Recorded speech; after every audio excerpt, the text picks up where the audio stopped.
Pa pozdrav svima, sa vama je Vukojica. Danas ću vas naučiti 3 poteza jednom rukom koje možete uraditi da bi vaši trikovi izgledali mnogo lepše. I ovdje su ta 3 poteza.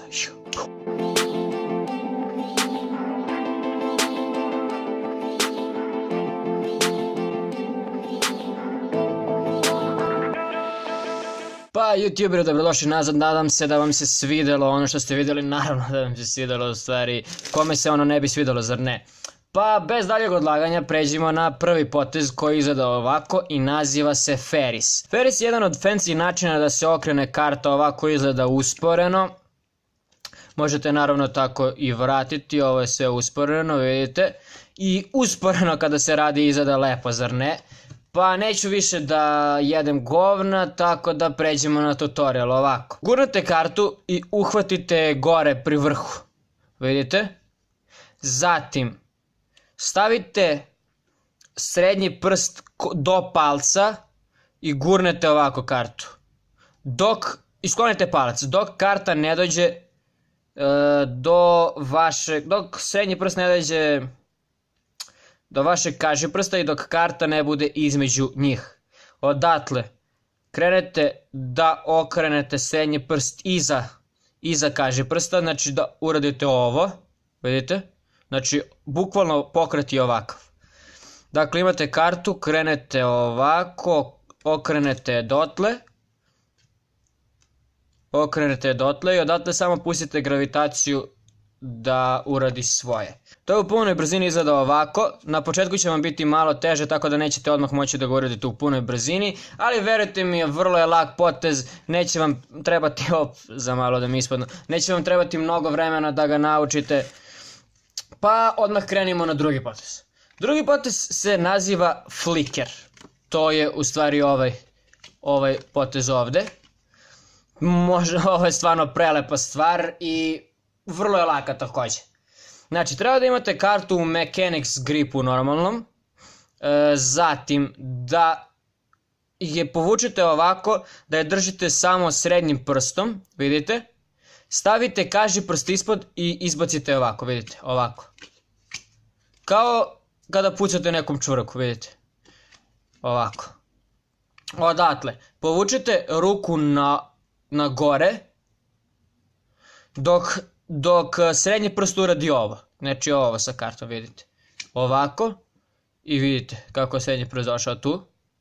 Zatim vratite kartu ovako, uhvatite palce, malo je pridržite, zato što će vam biti tako lakše. Tu je uhvatite palcem i pustite srednjim prstom. Zatim palcem nastavite da gurate i onda dođete srednjim prstom sa druge strane, vidite. Uhvatite srednjim prstom. Ovdje je pridržavate palcem da vam ne bi ispala, na početku ćete morati da je pridržavate palcem zato što je teško za početnike. Mislim u prvih nekoliko dana, možda prvih nekoliko sati, zavisi koliko dugo baratate sa kartama. Pa zatim dođete ovako domalim prstom, zatim uradite isto i dođete malim prstom. Odavde sada imate kartu ovako, ovdje. Znači prošli ste ovo i došli ste do ovdje. Sada možete uraditi ovaj potez ovako. Vidite? Da bi izgledalo što lepše, razumete? I odatle, kada ste došli do ovdje, vi možete kartu baciti ovako, nije se vidjelo, ovako, vidite? Sa ova 2 prsta ovdje, vidite, sa domalim i srednjim prstom, možete baciti kartu tako, ili je možete vratiti normalno u početnu poziciju i vratiti je na špil kako god. Da bacite kartu, bukvalno kada ste do ovdje samo sklonite mali prst, ona će vam ostati u ovdje šupljini između domalog prsta i srednjeg prsta i samo uradite ovaj potez, pokret. I karta će se rotirati. Sad naravno nemam prostora ovdje, tako da ne mogu da uradim to lepo, ali inače to vrlo lepo izgleda kada imam prostora. I zadnji potez je ovo. Nemam pojma kako se zove, to mi je dosta ljudi tražilo da objasnim, tako da evo ga. To može da se radi u isto vreme sa flickerom, da bi flicker izgledao još lepše, razumete? Pa ovako. Da biste uradili ovaj potez morate da znate da uradite Chinese deal, što izgleda ovako.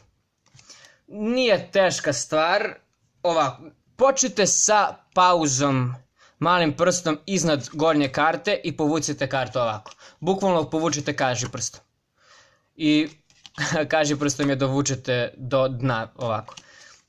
Ja sam navikao da radim sa pauzom ovde, to je možda mana, možda nije, nemam pojma.